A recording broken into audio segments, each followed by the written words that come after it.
Spring is sprung, the grass is riz. I wonder where them birdies is. The tiny birds is on the wing. Ain't that absurd? The tiny wings is on the bird.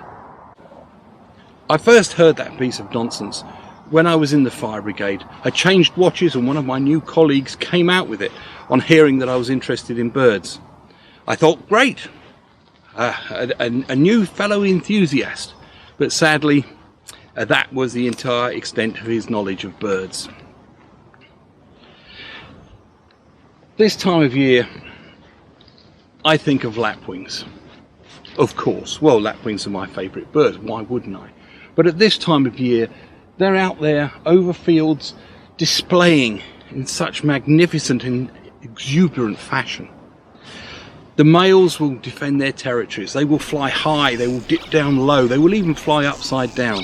They'll spin from side to side, and all the while they'll be making that wonderful noise.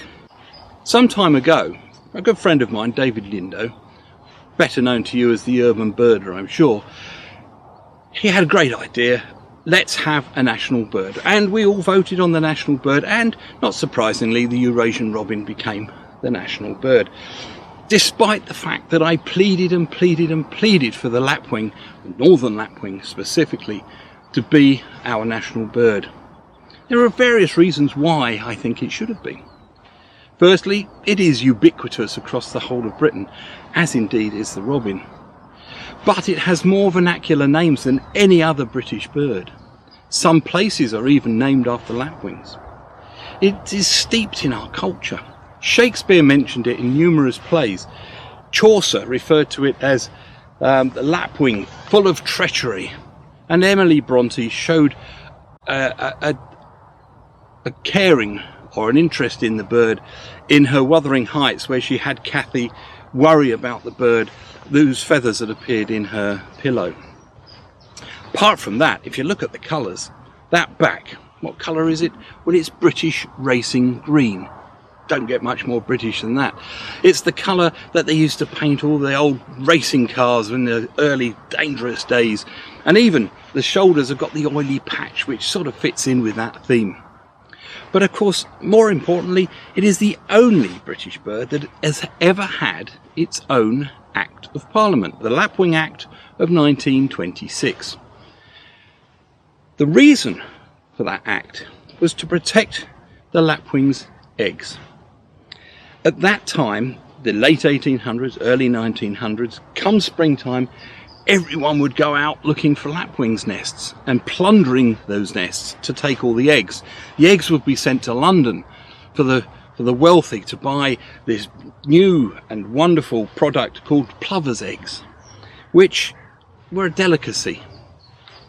Unfortunately, the number of people doing it meant that the number of lapwings diminished very, very rapidly, and they became endangered, and that's why the Lapwing Act was created.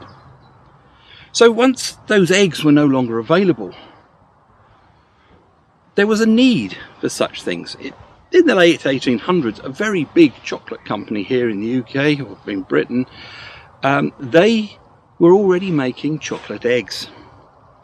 So a clever bit of marketing, with this lack of plovers' eggs, they transformed the idea of eggs at springtime, and particularly at Easter, into a great marketing coup.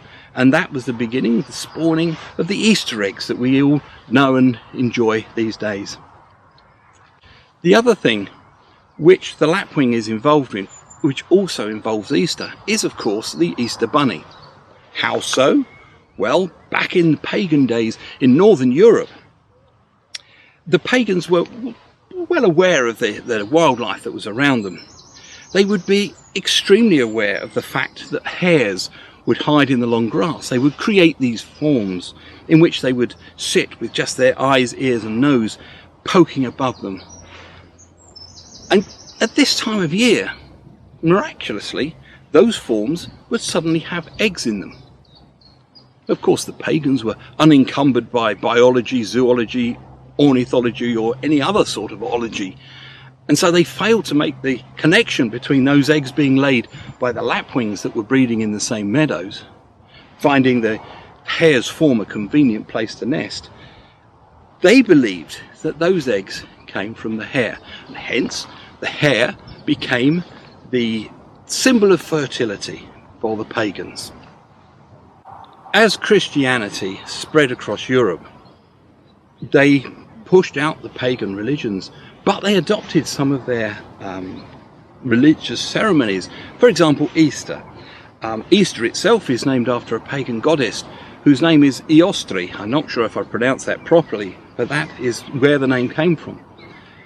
And of course they wanted to adopt a lot of their other symbols, but the symbol of fertility, the common hare, was just a step too far for their Christian sensibilities.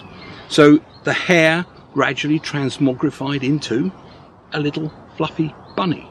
So you see, when Easter arrives, the lapwing really is very much part of it. Wouldn't it be fantastic if we could persuade somebody in the chocolate industry to create Easter lapwings, because they are so much part of Easter. The other day, Elise and I were at the edge of a field, and over that field there was a male lapwing displaying. He was doing his flashing up and down. We were close enough to hear the whoosh of his wings as well as that beautiful call.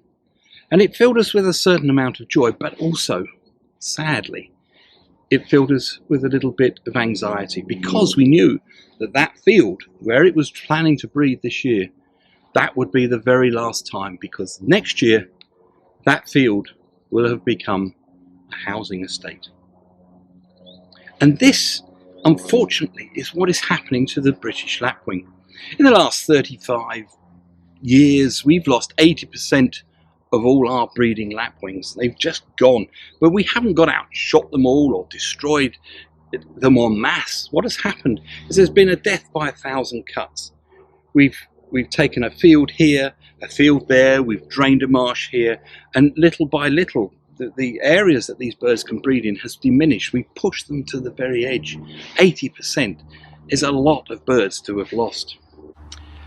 This Easter, as you tuck into your chocolate egg or your chocolate bunny, do spare a thought for our lapwings out here who are going through what they go through in order simply to maintain their species.